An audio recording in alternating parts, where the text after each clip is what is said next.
سو Washington کا agenda بالکل clear ہے کہ وہ ہر اس ملک کے پیچھے آئیں گے جو اسرائیل کو تھریٹ کرتا ہے یا اسرائیل کے لیے ایگزسٹینشیل تھریٹ ہے، سیکیورٹی تھریٹ ہے، اور اس کو یا تو کارپٹ بامب کر کے ختم کریں گے، اریز کریں گے، جس طرح انہوں نے ہیروشیما ناگاساکی کو کیا. اور اس وقت جس طریقے سے بمبارمنٹ ایران پہ ہو رہی ہے بغیر یہ سوچے سمجھے کہ کہاں سویلین انفراسٹرکچر ہے، آخر جنگ کے بھی کچھ اصول ہوتے ہیں، یہ سب کچھ بھلا کے جس طرح یہ سب کیا جا رہا ہے، اس سے صرف ایک نتیجہ حاصل کرنا مقصود ہے، اور یہ کہ ہر اس ملک کو ایسی کلائنٹ سٹیٹ میں تبدیل کیا جائے جو آپ کی مرضی پہ سرنڈر نہیں کرتی. Iraq, Libya, again I am saying Yemen دیکھ لیں، آپ سیریا دیکھ لیں، فائنلی بشار الاسد کے نام پہ انہوں نے جو وہاں پہ کیوس کریٹ کیا ہے. یہ سب دیکھتے ہوئے بھی Gulf states believed in a theory. وہ تھیری یہ تھی کہ اگر آپ کی انویسٹمنٹ پروٹیکٹڈ ہے، اگر آپ وہاں انویسٹ کر رہے ہیں، اگر آپ اس فائنینشیل ویسٹرن سسٹم کا حصہ ہیں،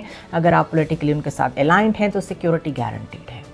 What this war is revealing is something entirely opposite. کہ Washington is going to throw you under the bus جب بھی ان کو ضرورت پڑے گی. وہ آپ کی سرزمین بھی استعمال کر رہے ہیں اور آپ کو جو ہٹ پڑ رہی ہے وہ اس کا بھی کچھ نہیں کر سکتے. سو یہ جو پیسو ارینجمنٹ آپ نے کیا تھا، یہ شاید پچھلی ایران اور اسرائیل وار میں آپ کو سمجھ آ جانا چاہیے تھا کہ this is not working anymore. اور پھر بھی اگر آپ امریکن آربٹ میں ہیں تو that is again I will say it again and again, a strategic choice.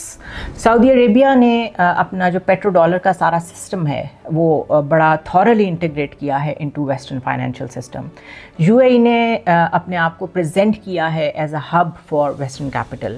قطر جو ہے وہ لارجسٹ امریکن بیسز کو ہوسٹ کرتا ہے اور جہاں ضرورت پڑتی ہے وہاں پہ ریجنل ایکٹرز کو فنڈ بھی کرتا ہے، وچ مینس کہ صرف اکنامک الائنمنٹ نہیں ہے، پولیٹیکل الائنمنٹ بھی ہے.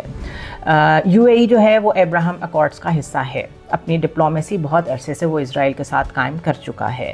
سعودی عربیہ کھل کے اون نہیں کرتا بیکاز لیڈ رول میں ہے اور وہاں پر حرمین شریفین کی جو اونرشپ ہے وہ بھی ان کے پاس ہے. بٹ وی آل نو کہ اس کی چوائسیز بھی ایکٹیو ہیں، ڈیلیبریٹ ہیں اور اسٹریٹیجک ہیں کہ اس نے پیٹرو ڈالر کا حصہ رہنا ہے.